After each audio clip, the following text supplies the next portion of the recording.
600 BC के आसपास जब पहला गोल्ड का सिक्का बनाया जाता है। ये कॉइन लेडियन किंगडम ने बनाया, जो उस समय में सबसे पावरफुल किंगडम माना जाता था। साल 1695 में bank of England officially bank note issue करना शुरू करता है। इन नोट्स पर लिखा होता था promise to pay the bearer the value of the note on demand. जैसे उनको आगरा से दिल्ली जाना है सामान लेने, तो वो दिल्ली के ही व्यापारी से कहते कि तुम हमसे यही गोल्ड यहीं पर ले लो किसी के थ्रू और हमें आगरा में दे देना। 11वीं सेंचुरी में चाइना में कॉपर का शॉर्टेज चल रहा था। चाइना के पास लिमिटेड कॉपर था और उसे सिक्के बनाने में मुश्किल हो रही थी और महंगा भी पड़ रहा था, जिसकी वजह से महंगाई भी बढ़ रही थी। इकोनॉमी स्टेबलाइज भी हो जाएगी। चाइनीज गवर्नमेंट इस पेपर करेंसी को ऑफिशियली नेशनलाइज करती है और इसका नाम रखती है जियाओजी।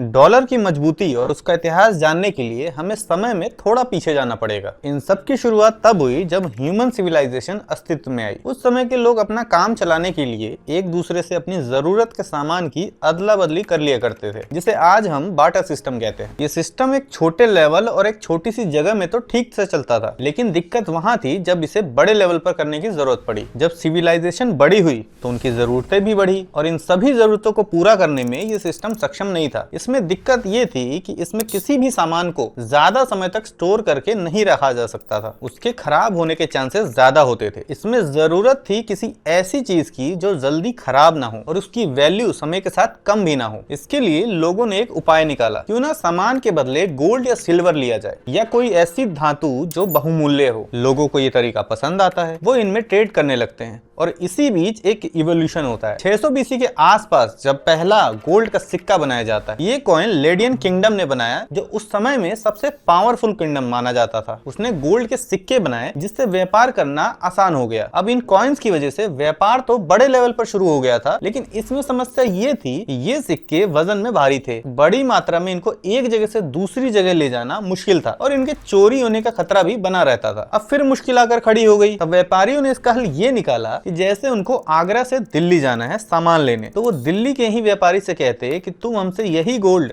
यहीं पर ले लो किसी के थ्रू और हमें आगरा में दे देना। तो जो दिल्ली वाला व्यापारी था वो मान जाता था। इसके बदले वो उनसे थोड़ा सा कमीशन लेता और उनको एक पर्ची बनाकर दे देता। इसमें वो लिख देता था कि उसका कितना गोल्ड है और एक मोहर लगा देता था ऑथेंटिसिटी के लिए। अब वो व्यापारी टेंशन फ्री होकर उस पर्ची को लेकर व्यापार करने के लिए चला जाता और वहां जाकर अपना गोल्ड वापस लेकर व्यापार करता। ये तरीका काफी आसान था। ये वही तरीका है जिसे आज हम हवाला के नाम से जानते हैं। शायद ये तभी से चला आ रहा है। खैर, व्यापार इस तरह से बढ़ने लगा और व्यापारी इसके आदी हो गए। अब वो डायरेक्ट इस पर्ची को यूज करने लगे क्योंकि इसका ट्रस्ट अब उनमें बन गया था और व्यापार में ट्रस्ट ही सबसे बड़ी चीज होती है। यही वो समय था जब पेपर मनी इंट्रोड्यूस हुआ। 11वीं सेंचुरी में चाइना में कॉपर का शॉर्टेज चल रहा था। चाइना के पास लिमिटेड कॉपर था और उसे सिक्के बनाने थे और उसे सिक्के बनाने में मुश्किल हो रही थी और महंगा भी पड़ रहा था, जिसकी वजह से महंगाई भी बढ़ रही थी। चाइनीज गवर्नमेंट देखती है कि private paper note already circulate हो रहे हैं। उसने सोचा अगर इस सिस्टम को रेगुलेट कर दिया जाए तो ट्रेड कंट्रोल भी हो सकता है और उसकी इकोनॉमी स्टेबलाइज भी हो जाएगी। चाइनीज गवर्नमेंट इस पेपर करेंसी को ऑफिशियली नेशनलाइज करती है और इसका नाम रखती है जियाओजी। अब ये दुनिया का पहला स्टेट इशूड पेपर मनी बन जाता है। इसके चलन में आने के बाद वहां के लोगों को इस बात की चिंता नहीं थी कि उनका सोना चोरी हो जाएगा या उन्हें वो सोना यहाँ से वहां लेकर घूमना पड़ेगा। अब वो सिर्फ ये नोट लेकर कहीं भी आ जा सकते थे और व्यापार कर सकते थे और इसको छुपाना भी आसान था उनके लिए। साल 1271 में मार्को पोलो चाइना जाते हैं और वहां वो ये सिस्टम देखते हैं और वापस आकर अपने देश में इस पेपर मनी के कॉन्सेप्ट को लागू करते हैं। लेकिन उनके देश में इस कॉन्सेप्ट का अडॉप्शन काफी स्लो रहा। वहां के लोगों को ट्रस्ट बनाने में काफी समय लगा। साल 1695 में bank of England officially bank note issue करना शुरू करता है। इन नोट्स पर लिखा होता था promise to pay the bearer the value of the note on demand. जैसे हमारे इंडियन करेंसी पर लिखा होता है कि I promise to pay the bearer the sum of 100 rupee. लेकिन रूल ये था कि कोई भी देश उतने ही नोट छाप सकता था जितना उसके पास गोल्ड रिजर्व है। उस गोल्ड की वैल्यू से ज्यादा नोट नहीं छापे जा सकते। अब पेपर मनी का टाइम था, लोगों का ट्रस्ट बन गया था,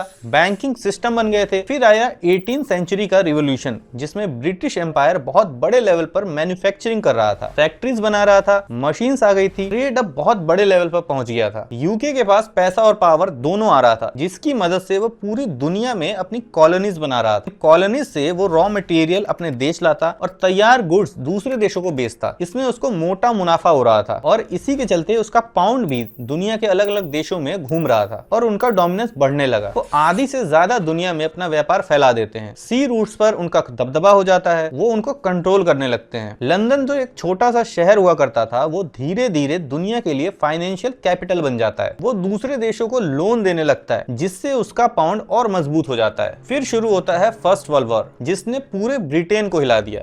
वॉर में ब्रिटिशर्स का बहुत नुकसान होता है। फर्स्ट वर्ल्ड वॉर में यूएसए नहीं घुसा था, वो वॉर में दूसरे देशों को हथियार बेच रहा था और अपना गोल्ड रिजर्व बढ़ा रहा था। उसने यूरोप की भी मदद की थी हथियार और खाना देकर। इस टाइम ब्रिटेन की मैन्युफैक्चरिंग स्लो डाउन में चली गई। इसका फायदा सीधा यूएसए को हुआ। उसकी मैन्युफैक्चरिंग दुगनी रफ्तार से बढ़ी और ब्रिटेन उससे सप्लाई लेने लगा, जिसकी वजह से उस पर यूएसए का कर्जा हो गया। वॉर के चलते यूएस के पास पैसा तो आया, लेकिन उसका डॉलर उतना मजबूत नहीं था, क्योंकि इसके पास अपना कोई सेंट्रल बैंक नहीं, क्योंकि वो वॉर में सबसे लास्ट में शामिल हुआ जब जापान ने पर्ल हार्बर पर अटैक किया। उस अटैक में अमेरिका के लगभग 2400 से ज्यादा लोग मारे गए। इसके बाद का तो सबको पता ही है कि अमेरिका ने जापान पर कैसा अटैक किया। अमेरिका सेकेंड वर्ल्ड वॉर के दौरान फुल वॉर मोड में चला गया था। उसकी मैन्युफैक्चरिंग 24 घंटे हो रही थी। वो बाकी देशों के लिए हथियार बना रहा था, फूड सप्लाई दे रहा था और वॉर के दौरान अपने पूरे सिस्टम को मॉडर्नाइज कर देता है। प्रोडक्टिविटी, इंजीनियरिंग, मास मैन्युफैक्चरिंग सब अमेरिका को यूरोप से आगे ले जाते हैं। जब वॉर खत्म हुई तो दुनिया के सामने एक नया पावरफुल देश खड़ा था, वो था यूएसए। इस वॉर के दौरान यूएस का गोल्ड रिजर्व 70% पहुंच गया। दुनिया के बड़े बड़े देश अमेरिका के कर्जदार बन चुके थे। अब दुनिया जान चुकी थी कि कर्जा कहां से मिलेगा अपने देश को दोबारा से बनाने के लिए। इस वॉर में सबसे ज्यादा हालत खराब हुई थी जापान की। उसे खाना और फ्यूल चाहिए था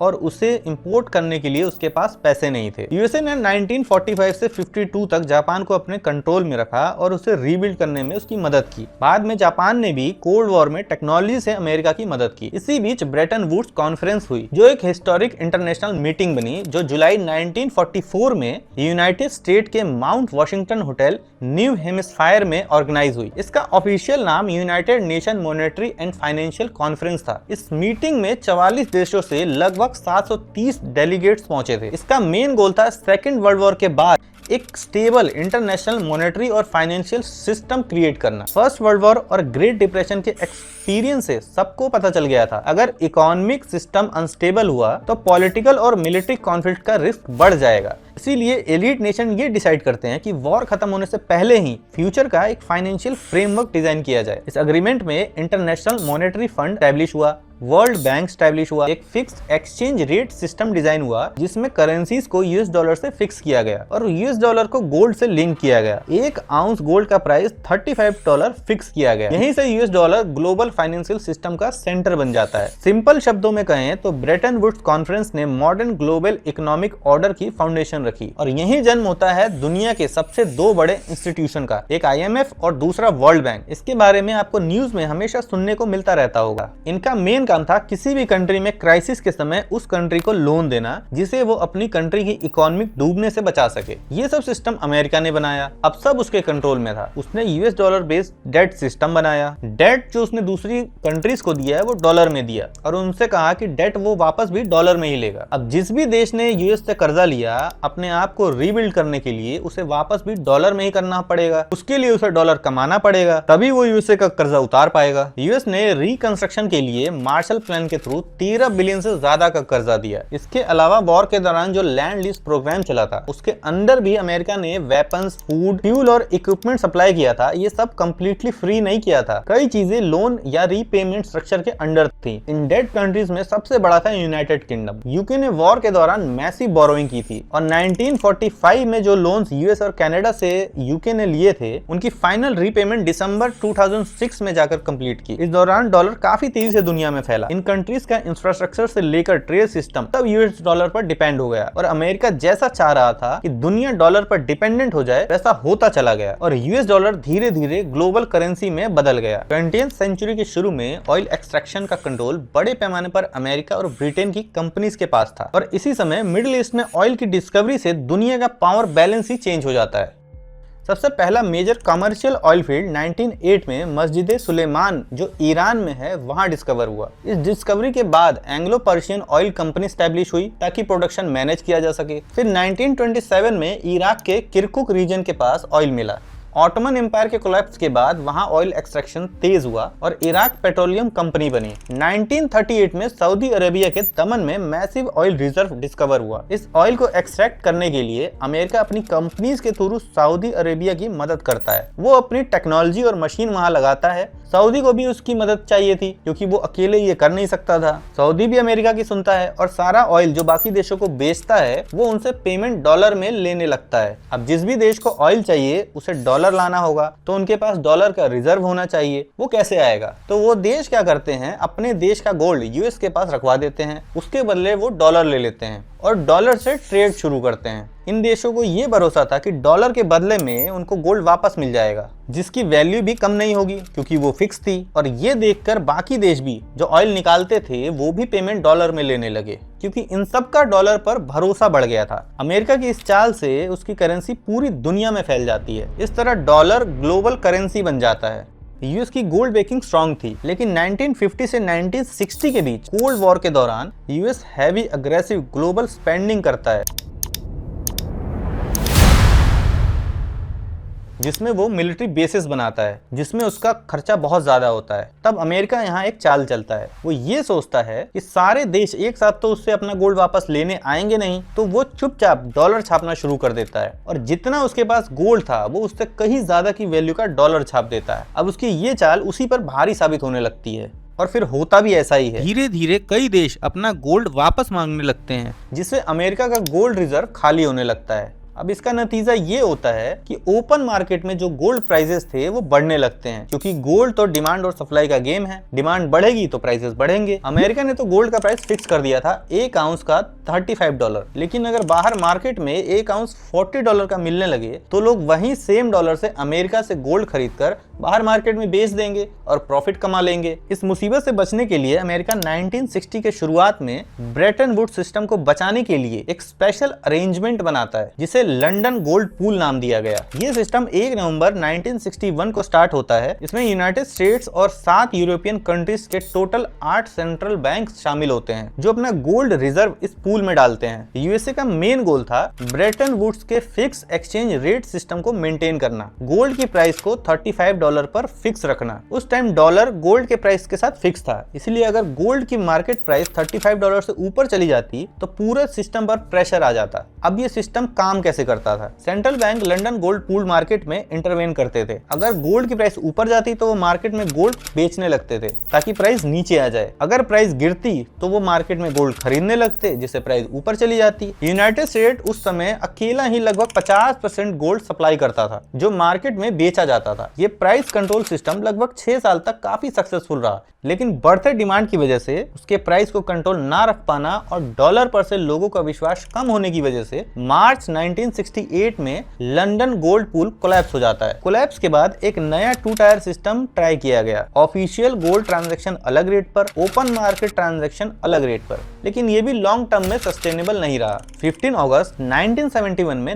निक्सन शॉक आया, जब यूएस ने एक स्टेटमेंट रिलीज किया और कहा कि अब से डॉलर को गोल्ड में कन्वर्ट नहीं किया जाएगा। ये फैसला यूएस प्रेसिडेंट रिचर्ड निक्सन के द्वारा लिया गया था। इसी को निक्सन शॉक कहा गया, क्योंकि दुनिया तो शॉक में चली गई थी कि अब क्या होगा, डॉलर कोलैप्स तो नहीं हो जाएगा। डॉलर के पीछे जो बेकिंग थी गोल्ड की, वो एक रात में खत्म कर दी गई थी। लेकिन दुनिया इस टाइम पर पूरी तरह से डॉलर पर हैवीली डिपेंडेंट हो चुकी थी। उसके पास कोई दूसरा ऑप्शन नहीं था। सारे ट्रेड डॉलर में होने लगे थे, फॉरेन रिजर्व डॉलर में थे, जो लोन थे वो देशों के ऊपर, वो उन्हें रीपे भी डॉलर में करना था। सारा फाइनेंशियल स्ट्रक्चर डॉलर बेस्ड बन चुका था और इसका कोई अल्टरनेटिव नहीं था जो इसे बदल सके। अमेरिका जहां भी ऑयल एक्सट्रैक्ट कर रहा था वो उनसे बोला कि वो सब डॉलर में पेमेंट ले और उसे यूएस में इन्वेस्ट करें। वो अमेरिका के रिसोर्सेज डॉलर में खरीद सकते हैं, इसमें अमेरिका उनकी मदद करेगा। अब मिडिल ईस्ट की मजबूरी थी कि वो उनसे मना नहीं कर सकता था, क्योंकि उनके पास कोई दूसरा रास्ता नहीं था। 1974 में यूएस और सऊदी अरेबिया के बीच एक बहुत ही इंपॉर्टेंट एग्रीमेंट साइन हुआ, जो 1973 ऑयल क्राइसिस के बाद फाइनलाइज हुआ था।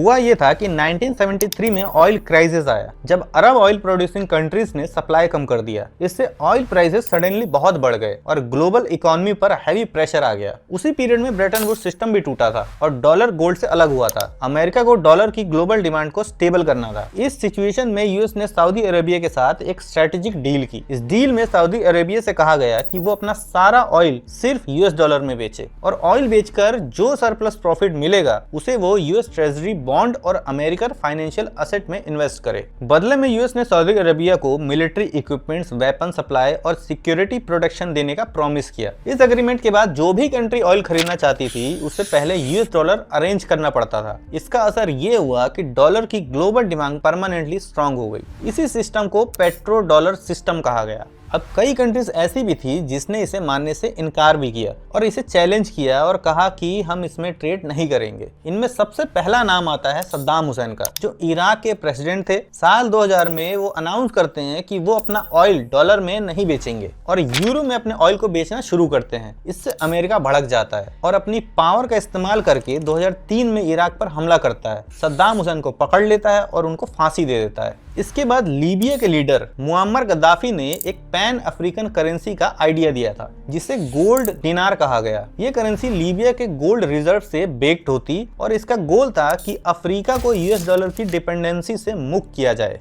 लेकिन 2011 में लीबिया में सिविल वॉर शुरू हो गई। प्रोटेस्ट जल्द ही आर्म्ड कॉन्फ्लिक्ट में बदल गए। फिर नाटो ने इंटरवेन किया और एयर स्ट्राइक के बाद मुअम्मर गद्दाफी की गवर्नमेंट गिर गई और अक्टूबर 2011 में गद्दाफी की डेथ हो गई। 1979 में इस्लामिक रिवॉल्यूशन के बाद ईरान ने यूएस डॉलर डोमिनेटेड सिस्टम को इनडायरेक्टली चैलेंज करने की कोशिश की। ईरान ने डॉलर पर डिपेंडेंसी कम करने के लिए और ऑयल ट्रेड में अल्टरनेटिव करेंसी यूज करने की बात की, क्योंकि ईरान का लगभग 45% ऑयल ट्रेड यूरोप में हो रहा था। उसका मानना था कि अगर वो यूरो में पेमेंट लेगा तो उसको फायदा होगा। लेकिन यूएस ने उस पर बड़े बड़े सैंक्शन लगा दिए और ग्लोबल ऑयल मार्केट के डॉलर बेस्ड स्ट्रक्चर की वजह से डॉलर के डोमिनेंस पर कोई बड़ा असर नहीं पड़ा। ये सब वजहें हैं जिसकी वजह से कोई भी देश यूएस से सीधा नहीं भिड़ना चाहता है।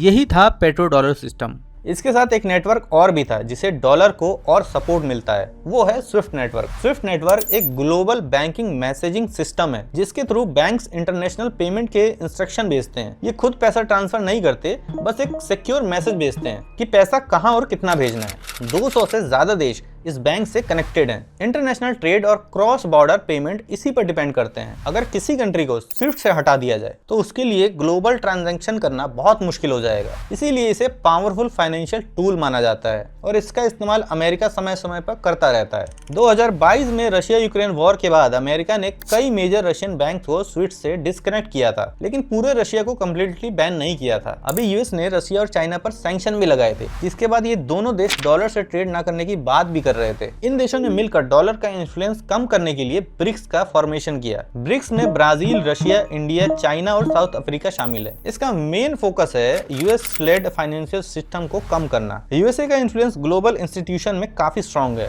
डॉलर वर्ल्ड की मेन रिजर्व करेंसी है। आईएमएफ और वर्ल्ड बैंक पर यूएस का मेजर इन्फ्लुएंस है। स्विस सिस्टम और global banking structure dollar centric है और वहीं दूसरी ओर ब्रिक्स कंट्रीज चाहती हैं कि डॉलर डिपेंडेंसी कम हो, लोकल करेंसीज में ट्रेड बढ़े, यूएस सेंट्रिक सिस्टम का अल्टरनेटिव फ्रेमवर्क बनाया जाए, एक मल्टीपोलर वर्ल्ड ऑर्डर डेवलप हो। लेकिन रियलिटी ये है कि अभी भी ग्लोबल ट्रेड, ऑयल प्राइसिंग और फॉरेक्स रिजर्व में डॉलर का डोमिनेंस स्ट्रांग है। ये आसानी से टूटता हुआ नहीं दिखाई दे रहा है। डॉलर को रिप्लेस करना अभी तो बहुत मुश्किल लग रहा है, लेकिन फ्यूचर का कुछ कहा नहीं जा सकता कब क्या हो जाए।